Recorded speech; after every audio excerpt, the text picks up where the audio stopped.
네, 세계 증시 소식을 빠르게 새벽 배송해드리는 글로벌 증시 시간입니다. 연합인포맥스 이마람 뉴욕 특파원과 함께합니다. 안녕하십니까? 네, 안녕하세요. 네, 뉴욕에서는 또 새로운 한 주의 거래가 시작이 됐습니다. 먼저 마감 소식부터 전해주시죠. 네, 오늘 미 현지 시간으로 8월 19일 월요일 거래가 마무리가 됐습니다. 뉴욕 증시 3대 지수는 오늘도 일제히 상승 마감하는 모습을 보였는데요. S&P 500 지수를 구성하고 있는 모든 업종이 상승했고 기술 통신주를 중심으로 한 상승세가 이날까지도 이어졌습니다. 주요 지수 중 기술주로 구성된 나스닥 지수 같은 경우는 전일 대비 1.39% 상승 마감에 성공을 했고요. S&P 500 지수는 0.97% 상승, 그리고 다우존스 30 산업평균 지수는 전일 대비 0.58% 상승 마감에 성공했습니다. 오늘 이제 뉴욕 시간으로 월요일이라 큰 재료는 없는 상태였는데요. 뉴욕 증시는 최근 계속해서 회복 강세를 보이고 있기 때문에 오늘 이제 큰 재료가 없었지만 강세 모멘텀이 이어진 하루였다라고 볼 수 있을 것 같습니다. 이번 주 후반 그리고 다음 주에 빅 이벤트들이 좀 예정이 되어 있는데요. 엔비디아의 실적이라든지 미국 잭슨홀 심포지엄이 예정이 되어 있습니다. 이 두 가지의 대형 이벤트를 앞두고 일단은 주식을 매수해주자, 일단은 사주자라는 심리가 크게 힘을 받았다라고 볼 수 있을 것 같습니다. 예, 뉴욕 증시가 완연한 회복 랠리를 보이는 모습인데요. 오늘 장중 흐름은 어땠습니까? 네, 오늘 3대 지수는 강보합권에서 출발을 했는데요. 오전 한때는 이 주가가 좀 하락하는 모습을 보였지만 결국 상승으로 방향을 전환한 이후에 상승폭을 점차 더 확대해가는 모습을 보였습니다. 마감 무렵에는 거의 일중 고점 부근이었다라고 볼 수 있을 것 같고요. 우상향하는 이제 흐름을 보였다라고 볼 수 있습니다. 최근 이제 뉴욕 증시 같은 경우는 지난 8월 5일 날 있었던 글로벌 주식시장 투매 이후 계속해서 좀 회복 랠리를 보이고 있습니다. 강한 회복력을 보이고 있는 상태이고요. 실제로 S&P 500 지수라든지 나스닥 지수 같은 경우는 오늘까지 8거래일 연속으로 상승세를 이어가는 이런 기염을 토하고 있습니다.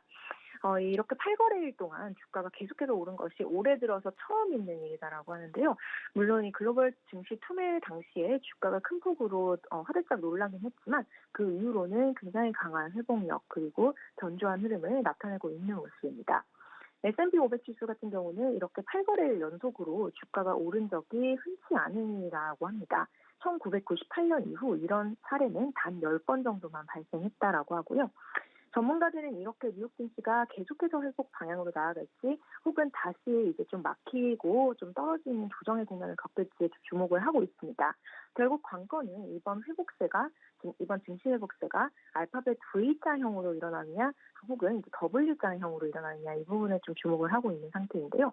만약 이번 증시 랠리 회복세가 V자형이라면 이제 한 번에 급락을 겪고 좀 반등해서 꾸준히 좀 올라갈 수 있는 이런 흐름인 반면에 만약에 좀 더 변동성이 증폭이 된다면 W자형으로 이제 내려갔다 올라왔지만 또다시 좀 내려갔다가 올라올 수 있는 이런 변동성을 이어갈 것으로 전망을 하고 있습니다. 지금 전문가들은 올해가 또 대선해이고 굉장히 여러 가지 이벤트가 산적한 만큼 당분간은 약간의 변동성이 이어질 것으로 전망하고 있습니다.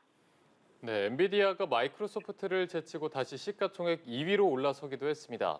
AI 반도체주가 주가 상승을 이끄는 모습인데 특징적인 종목은 어떤 게 있을까요? 네, 오늘 엔비디아 주가가 또 오르는 모습을 보였습니다. 엔비디아 주가는 오늘까지 6거래일 연속으로 상승하고 있는데요. 엔비디아 주가가 지난 한 주 동안에만 19% 가까이 오르면서 굉장히 큰 폭의 상승세를 보였지만 이 상승세 오늘까지도 계속해서 이어지는 모습을 보였습니다. 엔비디아 주가가 오늘 4.3% 오르면서 주가 레벨도 130달러대를 회복을 하는 모습을 보였고요.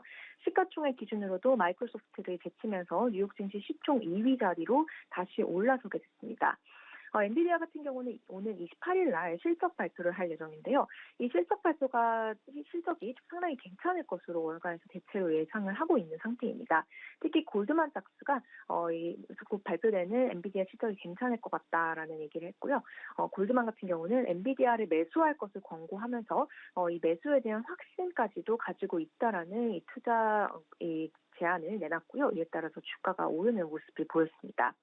또 반도체주 관련된 소식이 있는데요. AMD 같은 경우는 서버 제조업체인 DT 시스템스를 인수했다라는 이 소식이 전해졌습니다. 인수가는 49억 달러라고 확인이 되었고요.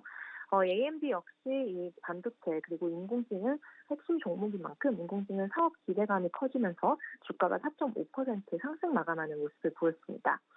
이외에 주요 주식 중에 이제 테슬라 주가가 3%대 상승을 했고요. 알파벳 주가도 2%대 강세를 나타냈습니다. 최근 이제 주가 변동성 높아진 상황에서 워렌 버핏의 투자 철학이 또 한 번 관심을 받았었는데요. 워렌 버핏의 버크셔 해서웨이 클래스 B주 같은 경우는 오늘 장중한 때 역대 최고가를 터치하기도 했습니다. 예, 지금 세계 투자자들의 이목은 이번 주에 있을 잭슨홀 미팅에 쏠려 있습니다. 이를 포함해서 이번 주 놓치지 말아야 할 주요 일정과 이벤트도 짚어주시죠. 네, 이번 주에 좀 굉장히 많은 이벤트가 예정이 되어 있는데요. 단연 투자자들이 가장 관심을 두고 있는 것은 오는 22일부터 3일간 진행이 되는 잭슨홀 심포지엄입니다. 이 잭슨홀은 미국 와이오밍주의 이제 휴양지 지역인데요. 인구가 1만 명 정도밖에 되지 않는 굉장히 이제 작은 지역이지만 여기에 제롬 파월 미국 연방준비제도 의장을 비롯한 미국 지역은행 총재들 그리고 전 세계 중앙은행 관계자들이 총출동하게 됩니다. 잭슨홀 심포지엄 매년 열리는 행사인데요. 여기서 이제 이 주요 중앙은행 관계자들은 모두 모여서 회의 그리고 레저 등을 즐기면서 통화 정책에 대해서 허심탄회한 논의를 하게 됩니다. 뿐만 아니라 다양한 외신 인터뷰를 통해서 이 금리에 대한 자신의 의견도 밝힐 것으로 보이고요. 가장 중요한 것은 현지 시간으로 23일 날 예정이 되어 있는 제롬 파월 연준 의장의 이제 공식 연설입니다. 파월 의장은 23일 날 경제 전망을 주제로 연설을 하게 되고요. 등판을 하게 되는데요. 지금 다음 달인 9월 연방공개시장위원회에서 미국 연방준비제도가 금리 인하를 좀 개시할 것으로 예정이 되는 가운데 이 관련해서 이제 금리 인하에 대해서 어떤 힌트를 파월 의장이 줄 것인지 대해서 귀추가 주목이 되고 있는 상태입니다. 이번 주에는 미국 연방준비제도가 지난 7월 달 회의에서 어떤 얘기를 했는지를 좀 자세히 살펴볼 수 있는 이 연방준비제도의 7월 FOMC 의사록도 공개가 될 예정입니다. 또 이제 크게 관심을 받고 있는 것이 일본은행 총재 우에다 가즈오 총재의 공개 발언이 예정되어 있다는 점인데요. 이제 우에다 가즈오 총재 같은 경우는 파월 의장의 연설과 같은 날인 23일, 이제 시차를 고려하면 파월 의장보다 12시간 정도 앞서서 발언에 나서게 됩니다. 우에다 가즈오 BOJ 총재 같은 경우는 일본은행의 금리 인상에 대한 배경을 설명할 것으로 보이고요. 최근 글로벌 증시 틈해를 좀 일으켰던 요인 중에 근본적인 요인 중에 하나로 일본은행의 금리 인상 그리고 이 엔화에 대한 포지션 되돌림이 전 세계 금융시장에 엄청난 영향을 미쳤습니다. 시장을 뒤흔들었던 만큼 이것에 관련된 BOJ 총재의 발언도 상당히 주목이 되는 부분이고요. 미국 쪽에서도 대형 정치 이벤트 예정이 되어 있습니다. 오늘부터 나흘간 미국 시카고에서 민주당 전당대회가 열리게 되는데요. 카밀라 해리스 부통령이 민주당 대선 후보로 공식 확정되는 대관식격 전당대회입니다. 이런 행사가 있는 만큼 또 미국 증시에서도 이제 해리스 트레이드 등이 좀 주목을 다시 받게 될지가 이제 귀추가 주목되고 있습니다. 예, 알겠습니다. 지금까지 연합인포맥스 이마람 뉴욕 특파원과 함께 글로벌 증시 상황 알아봤습니다.